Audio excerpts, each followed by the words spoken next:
On passe à Jean-Luc Mélenchon, à présent, bon troisième homme, hein. Même si aujourd'hui il n'y a pas tellement de mouvement, il est au même chiffre qu'hier, me semble-t-il, toujours à... Ah non, il chute un petit peu, un demi-point. Il est à 17%, toujours avec le même programme, ou quasiment, on l'écoute. Je convoque une constituante, si les Français le veulent bien, et puis elle est faite par des gens tirés au sort, par des gens élus, et ils définissent les règles du jeu. Que voulez-vous, nous autres les Français, on est comme ça. Il faut qu'on écrive des textes à intervalles réguliers. Vous ne voulez pour plus se de président ? reconnaître. Vous voulez un régime parlementaire ? Non, c'est eux qui décideront. Je pense qu'un président, c'est bien. Ça incarne la nation, surtout mais ça dépend quel pouvoir on lui donne. Si on lui donne les pouvoirs qu'on a donnés à celui-ci et au précédent, c'est tout à fait disproportionné. C'est une monarchie présidentielle que je juge absurde. Et puis surtout, il faut trouver l'idée que nous avons trouvée, grâce aux Gilets jaunes et quelques autres. Comment le peuple peut-il rester acteur de l'histoire ? Eh bien, c'est le référendum d'initiative citoyenne. Les citoyens peuvent proposer des lois. Et surtout, le référendum révocatoire. C'est-à-dire qu'un nombre X de citoyens, de citoyennes peut décider qu'un élu rentre à la maison parce qu'il n'a pas fait le boulot, ou on ne le supporte plus, ou ce qu'il a fait n'est pas considéré comme acceptable.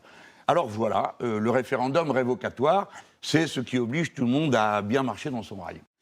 Question François Cros, quand on regarde la courbe de Jean-Luc Mélenchon, elle est strictement parallèle à celle de Madame Le Pen. En 2017, en fin de campagne, pareil, il avait connu une poussée à peu près similaire. Oui, non ? une poussée assez exceptionnelle. Et ce qui est intéressant, donc là, il a gagné quand même 3-4 points en 3 semaines. C'est énorme. C'est une tendance qu'on avait déjà observée en 2017.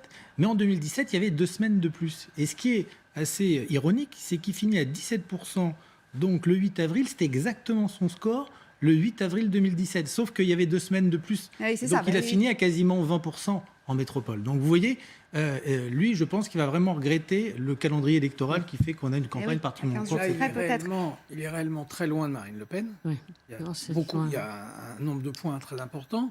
Secondo, il y a eu un effet vaste communicant tout de même, c'est que Roussel a perdu 1 point et demi quand Mélenchon en a gagné 3. Donc on voit très bien que ces réserves sont à gauche et elles sont très faibles, ces réserves à gauche. Juste un mot de Jean-Luc Mélenchon sur le dossier international, puisqu'on l'a fait pour les autres aussi. Pour lui, son idée, c'est une France non alignée. Explication. D'abord, non aligné ne veut pas dire neutre. Moi, j'ai dit les Américains ne prennent pas l'Ukraine dans l'OTAN et les Russes ne passent pas la frontière. Les Américains n'ont pas annexé l'Ukraine dans l'OTAN, mais les Russes ont passé la frontière à 5h30 du matin. À 7h du matin, j'ai fait un communiqué pour dire c'est eux et eux seuls qui portent la responsabilité de cette situation. J'ajoute que les crimes de guerre qui sont en train de s'y commettre, d'un seul coup, font basculer l'image de la Russie dans les yeux de tout le monde. Et je crains que M. Poutine ne puisse pas être un interlocuteur crédible avant fort longtemps, compte tenu de ce qui est en train de se dérouler là-bas sous son autorité. La France sera non alignée, oui, elle sera non alignée, mais pas neutre. Non aligné, mais pas neutre. Alors lui non plus, il n'a pas souffert du tout de la guerre en Ukraine. Il n'a pas souffert, excusez-moi Valérie, il n'a pas souffert, parce que son électorat est plutôt sur la même ligne que lui, donc il n'a aucune raison de souffrir. Sur le non-alignement, une grande partie de son électorat. Mais là, il faut remarquer qu'il a durci le discours sur la Russie, de façon très nette. Depuis Boutcha, en fait. Il le dit d'ailleurs. Parce qu'effectivement, pour essayer de récupérer les 3-4 derniers points qui lui permettraient peut-être d'être au second tour, il sait qu'il doit aller chercher dans une gauche plus traditionnelle. Et cette gauche plus traditionnelle, elle est plus anti-Poutine que tout ce qu'il a dit lui jusqu'à présent. Donc ce qui explique ce discours-là qui est beaucoup plus dur. Bon, moi, je vais être sur un point très futile. C'est étonnant de voir à quel point, depuis qu'il remonte dans les sondages, Jean-Luc Mélenchon a laissé tomber sa veste un peu d'ouvrier et son pins.